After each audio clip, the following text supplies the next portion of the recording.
आणि पावसाळा चालू होऊन आता अंदाजे 15 दिवस होत आले।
म्हणजे दुसऱ्या दिवशी सकाळी दररोज नाशिकचं नवकिरण घेऊन यायचं। दुसरा दिवस दररोज वाट पाहतो पावसाची आणि पाऊस काही येत नाही। सगळे आमची आशा संपत चालली। आम्ही देवाजवळ दररोज प्रार्थना करतो की देवा पाऊस येऊ दे, पण तो येत नाही।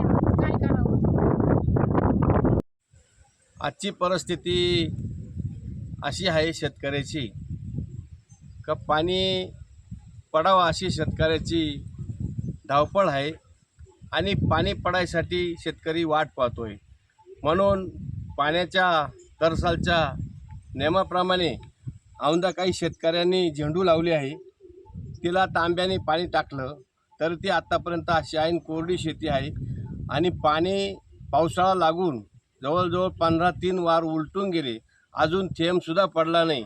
म्हणून आमच्या गावात हे पत्रकार आले, गाव भरविल, तालुका चांदवड, जिल्हा नाशिक आणि गट नंबर 287चा 2 भरविल।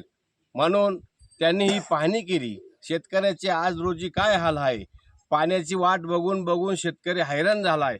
म्हणून शेतकरीसाठी काही जे असतील तर मला वाटतं आत्ता जो पावसाळा उलटून चालला आहे, शेतकरी हवालदिल झाला आहे आणि आत्ताची परिस्थिती पाहिली तर शेतकऱ्याने जे पिकं लावले त्या पिकाला सुद्धा हाय मोकळ्याची पाळी आली। म्हणून सर्व संबंधित पत्रकार आणि आम्ही शेतकरी या शेतामध्ये उभा आहे। आजची परिस्थिती पाहिली तर मला वाटतं आता या जीवनामरणाचा प्रश्न आहे शेतीचा।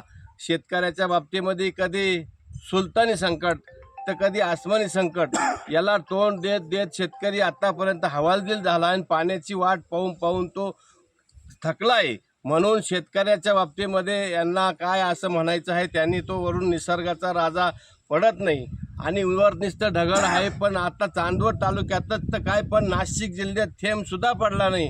म्हणून ह्या ज्या काही बातम्या आहे ती या खऱ्या शेतामधून आपल्याला प्रत्यक्षात ओरिजिनल पाहायला मिळतात। आजची परिस्थिती ही झाड सुकलेले आहे, या झाडाला सुद्धा थेंबर पाणी नाही। आम्ही कप 2-2 कप पाणी टाकतोय आणि झाडं जगवतोय आणि परिस्थितीनुसार आता पुढच्या हप्त्यात किंवा त्याच्या पुढच्या हप्त्यात किंवा आज पडेल किंवा उद्या पडेल या आशेने शेतकरी चिंतातूर झाला आहे। आणि शेतकऱ्याच्या बाबतीमध्ये मला वाटत नाही शेतकरी आता सुखी समाधान होईल, कारण बातम्या प्रत्येकाच्या घरात TV आहे, मोबाईल आहे।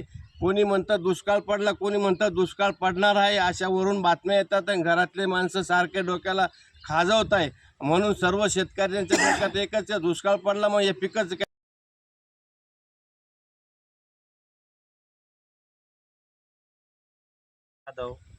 मुक्काम पोस्ट भरवी, तालुका चांदवड, जिल्हा नाशिक।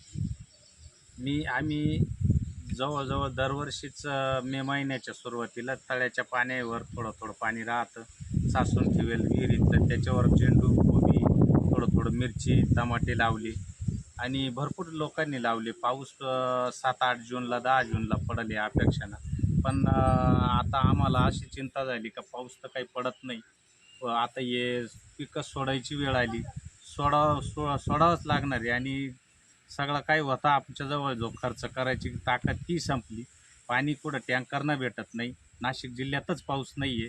बाहेरचं काय असेल ते असेल, पण नाशिक जिल्ह्यात तरी पाऊस नाही आहे आणि पावसाचे चिन्ह दिसत नाही। त्याच्यामुळं आता आम्हाला असं झालं होते ते पैसे या पिकाच्या याच्यात खर्च केले. तुमचं हे पीक करून किती दिवस झाले? पीक 15 दिवस झाले, पाऊस अजिबात नाही पाऊस का? अजिबात नाही. आणि मग हे पाणी तुम्ही टँकर आणता? बरेच, होतं आता टँकरनं टाकते ज्यांच्याजवळ आहे ते आणतील, पण शक्यतो पाणी भेटत नाही, लोक पाणी देत नाही आणि पिकाला प्यायची पंचायत होणार आहे. जिल्ह्यातच पाणी नाही तर पाणीच नाही. आता सगळ्या आमचं म्हणजे याच्यावरच भवितव्य आहे. जरी हे गेलं तर पुन्हा खर्च करायचं सुद्धा आमची ऐपत राहणार नाही. नंतर झाला पाऊस तरी नव्यानं उभं राहायचं म्हणजे एवढा खर्च आज पूर्ण खर्च होऊन गेला आमचा.